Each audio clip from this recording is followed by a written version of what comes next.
Acha. Today we will do the topic electric dipole in a uniform external electric field.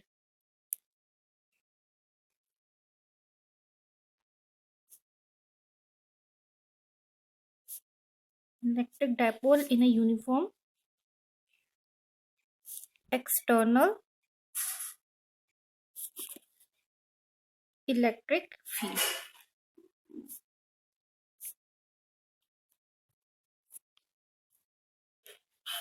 Now consider an electric field.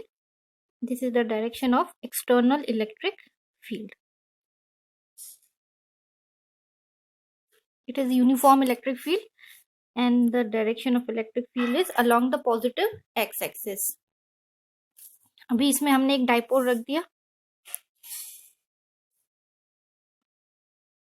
ठीक है। एक dipole हम रखते हैं इस तरह से at an certain angle theta with respect to electric field, ठीक। यहाँ पर है माइनस चार्ज एंड ये है plus charge. Let this point is A and here is B.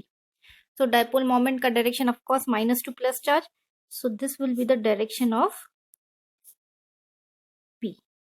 Dipole moment. The length of the dipole 2A. ठीक है. Now plus charge है. The force on plus charge.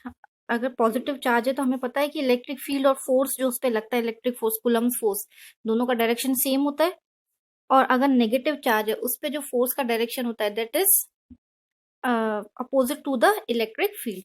तो माइनस चार्ज पे force का direction ये हो जाएगा और प्लस चार्ज पे this will be the direction of force. को नाम दे देते हैं F1 एंड F2, ठीक है. ये डाइपोल का centre, let the centre of dipole, ये है डाइपोल का centre O. So this dipole is kept in an external electric field at an angle theta with respect to electric field. अभी हम इसका डायरेक्शन देखते हैं कि अब जैसे इसके ऊपर दो फोर्सेस लग रहे हैं. जैसे मान लो दिस इज द डाइपोल, इस तरह से ये रखा हुआ है, this pen is a dipole, ठीक है. एक फोर्स इसको इधर की तरफ लग रहा है, जैसे ये रहा डाइपोल, ये देखो नेगेटिव चार्ज यहाँ है तो इसको फोर्स, ये वाला फोर्स इसको इधर ले जाने की कोशिश कर रहा है और ये वाला फोर्स इसको इधर ले जाने की कोशिश कर रहा है, ठीक है ना. ये अलोंग पॉजिटिव एक्स एक्सिस है एंड नेगेटिव चार्ज पे जो है अलोंग नेगेटिव एक्स एक्सिस. अब ये दोनों फोर्सेस कैसे हैं, इक्वल एंड अपोजिट. इक्वल क्यों है, दोनों का मैग्नीट्यूड सेम आएगा क्योंकि सेम इलेक्ट्रिक फील्ड में रखा हुआ है. चार्जेस का जो मैग्नीट्यूड है, क्योंकि ये डाइपोल है तो चार्जेस का जो मैग्नीट्यूड है वो भी सेम है, ठीक है. तो these two forces F1 and F2 are equal and opposite, ठीक है. इक्वल एंड ऑपोजिट, अब हमें पता है कि when two forces are equal and opposite they constitute a couple, ठीक है ना. अलग अलग पॉइंट्स अगर वो अप्लाई हो रहे हैं तो दे कॉन्स्टिट्यूट अ कपल, और अगर कपल है तो दैट मीन्स टॉर्क भी है. तो यहाँ पर क्या हो जाएगा, ये जो डाइपोल है इट एक्सपीरियंसेस अ टॉर्क. अब वो टॉर्क का direction we will find out. अब देखो ये किस तरह से घूमने की कोशिश कर रहा है. ये जो हमारा डाइपोल है ये कैसे घूमेगा, ये नेगेटिव चार्ज इधर ले जाएगा इसको और पॉजिटिव चार्ज इधर, तो ये इस तरह से हो जाएगा, ठीक है ना, क्योंकि नेगेटिव चार्ज इसको इधर ले जाएगा और पॉजिटिव चार्ज इधर. तो ये इधर जाएगा ये वाला साइड और ये वाला साइड इधर जाएगा, तो ये इस तरह से घूम जाएगा. यानी कि इसमें कैसा आ रहा है, क्लॉकवाइज मोशन आ रहा है इसके अंदर, ठीक है ना. क्लॉकवाइज ये जो कॉम्बिनेशन बना P और E का, ये कैसे इसको रोटेट कर रहा है, इसका क्लॉकवाइज रोटेशन हो रहा है. सो हम इसको लेफ्ट हैंड थंब रूल, जो हम सॉरी लेफ्ट हैंड नहीं, राइट हैंड थंब रूल, ठीक है. जैसे हमने 11th क्लास में भी किया था ना राइट हैंड थंब रूल, उससे हम टॉर्क का डायरेक्शन निकालेंगे. डायरेक्शन कैसा है, क्लॉकवाइज, और ये जो थंब है that will give the direction of torque, ठीक है ना. Curled fingers give the direction of rotation of the dipole and the thumb will give the direction of the torque. अब तो रोटेशन कैसा हो रहा था, हमारा क्लॉकवाइज हो रहा है अगर हम right hand thumb rule use कर रहे हैं तो, ठीक है ना. रोटेशन हमारा हो रहा है क्लॉकवाइज, सो थंब कैसा है, downward. So this will be the direction of torque on this dipole. तो इस तरह से डायरेक्शन हो जाएगा टॉर्क का.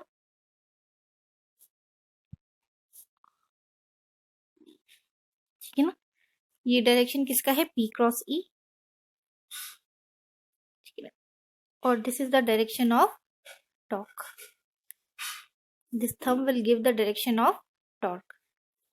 इसको हम इस तरह से भी रिप्रेजेंट कर सकते हैं. जैसे ये हमारे पास था E,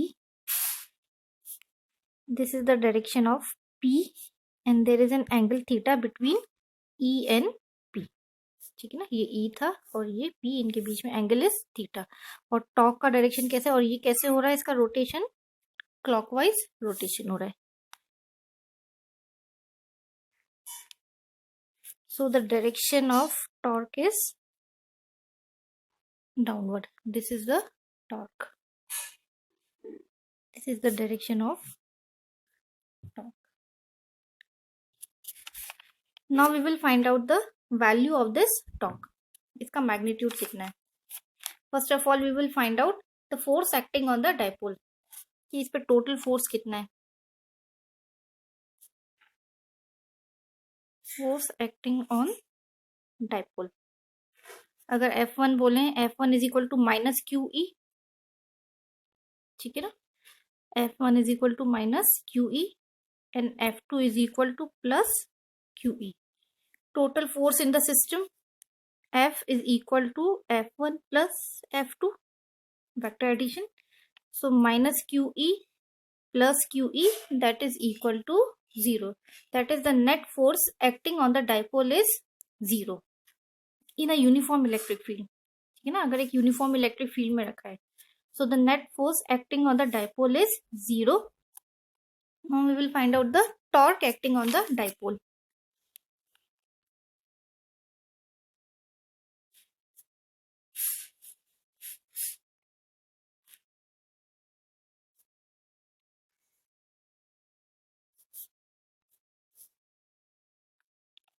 Torque acting on the dipole.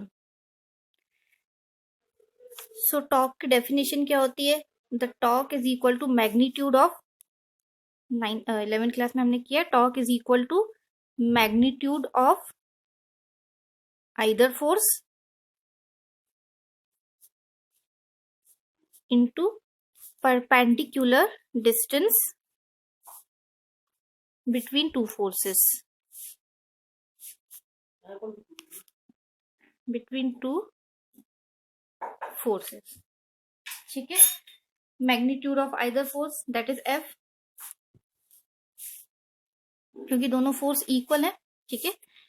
F कोई भी ले लेते हैं, F और उसकी वैल्यू लिख लेते हैं, दैट इज QE. कोई भी एक फोर्स ले लिया और उसका हमें मैग्नीट्यूड लेना है.